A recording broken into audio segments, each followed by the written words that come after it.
14 अप्रैल 2026 को वो हुआ जिसकी किसी ने कल्पना नहीं की। एक यूएस सैंक्शनड ऑयल टैंकर ने खुली चुनौती देते हुए अमेरिकी नेवी के नए ब्लॉकेड को तोड़ दिया और इस कदम ने पूरे वेस्ट एशिया में तनाव को और भड़का दिया है। 14 अप्रैल की सुबह US sanctioned tanker rich starry, जिसे पहले शामटांग या फुल स्टार के नाम से जाना जाता था, इस ऑयल टैंकर ने स्ट्रेट ऑफ हॉर्मुज को सक्सेसफुली क्रॉस कर लिया। ये वही जहाज है जिसे 2023 में अमेरिकी प्रतिबंधों के तहत ब्लैकलिस्ट कर दिया गया था। इसके ऊपर आरोप था कि ये ईरान की तेल बिक्री में मदद कर रहा है। लेकिन सबसे बड़ा सवाल यह है कि यूएस नेवल ब्लॉकड के होते हुए इसे रोका क्यों नहीं गया। ये रिच स्टारी वेसल लगभग 2.5 लाख बैरल मेथनॉल से लोड था। ये कार्गो ईरान से नहीं बल्कि यूएई के अल हमरिया पोर्ट से लोड किया गया था और गल्फ पार करने के बाद यह गल्फ ऑफ ओमान में एंटर हुआ।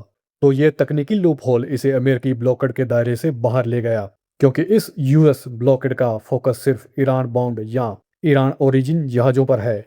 इस रिच स्टारी वेसल का लिंक शंघाई एगुआरन शिपिंग कॉरपोरेशन से बताया जा रहा है, यानी कि ये वेसल चाइना का था। यूएस नेवल ब्लॉकेड के बाद चाइना ने साफ तौर पर यूएस को ये चेताया था कि उनके इस वेसल को यूएस रोकने की हिमाकत ना करे। अगर यूएस इस वेसल को रोकता है तो इससे इस रीजन में तनाव और ज्यादा बढ़ सकता है। माना जाता है कि यूएस ने naval blockade gulf of Oman में कहीं लगा रखा है, जो कि स्ट्रेट ऑफ हॉर्मुज से बाहर है, यानी कि किसी भी वेसल को स्ट्रेट ऑफ हॉर्मुज को पार करने के बाद गल्फ ऑफ ओमान में कहीं यूएस नेवल ब्लॉकेड का सामना करना पड़ेगा। 14 अप्रैल को सिर्फ रिच स्टारी ही नहीं बल्कि दो और ब्लैक लिस्टेड टैंकर्स ने भी पानी चीर दिया। मुरली किशन वेसल, जिसे पहले MKA कहा जाता था, ये वेसल भी यूएस सैंक्शनड है और 16 अप्रैल को इराक से फ्यूल लोड करने वाला है, यानी कि ये वेसल यूएस ब्लॉकेड को तोड़ते हुए स्ट्रेट ऑफ हॉर्मुज क्रॉस करके इराक की तरफ बढ़ रहा है। इसके बाद एल्पिस नाम का एक वेसल, जिसे कि ईरान की शैडो फ्लीट का टैंकर भी कहा जाता है, इस वेसल के ऊपर भी यूएस के सैंक्शंस लगे हुए हैं। इस वेसल ने भी ईरानी तेल लेकर स्ट्रेट ऑफ हॉर्मुज को क्रॉस किया है। तो यहाँ पर इन तीनों ने अमेरिका के ब्लॉकेड के बीच खुलेआम ट्रांजिट किया और अमेरिकी जहाजों ने इन्हें छुआ तक नहीं। ये ब्लॉकेड एक बड़े 2026 मैरीटाइम क्राइसिस का हिस्सा है। स्ट्रेट ऑफ हॉर्मुज से आमतौर पर रोज का 30% ग्लोबल ऑयल ट्रांजिट होता है, लेकिन अब यह ट्रैफिक 90% तक गिर चुका है।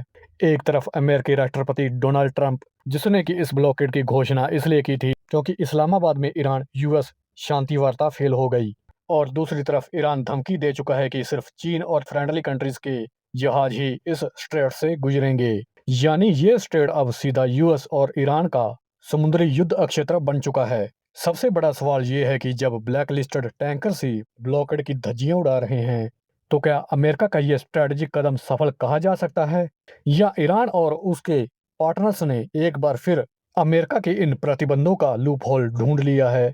तो इस ईरान युद्ध में एक तरफ तो रशिया ईरान के एनरिच्ड यूरेनियम को बचाने में लगा हुआ है, इसराइल को ईरान के न्यूक्लियर पावर प्लांट से दूर रहने की हिदायतें दी जा रही हैं। दूसरी ओर यूएस के नेवल ब्लॉकेड के बावजूद यूएस के द्वारा सैंक्शनड वैसेल्स ही यूएस के नियम की धज्जियां उड़ाते हुए यूएस के इस नेवल ब्लॉकेड को तोड़ रहे हैं। यहाँ तो चाइना खुलकर यूएस के सामने खड़ा हो चुका है कि उनके किसी भी वेसल्स को हाथ लगाने की कोशिश भी मत करना। अगर आपको ये अपडेट पसंद आया हो तो वीडियो को लाइक करें, चैनल को सब्सक्राइब करना ना भूलें। तो मिलते हैं अगले डिफेंस और जियोपॉलिटिक्स अपडेट में। धन्यवाद। जय हिंद, जय भारत।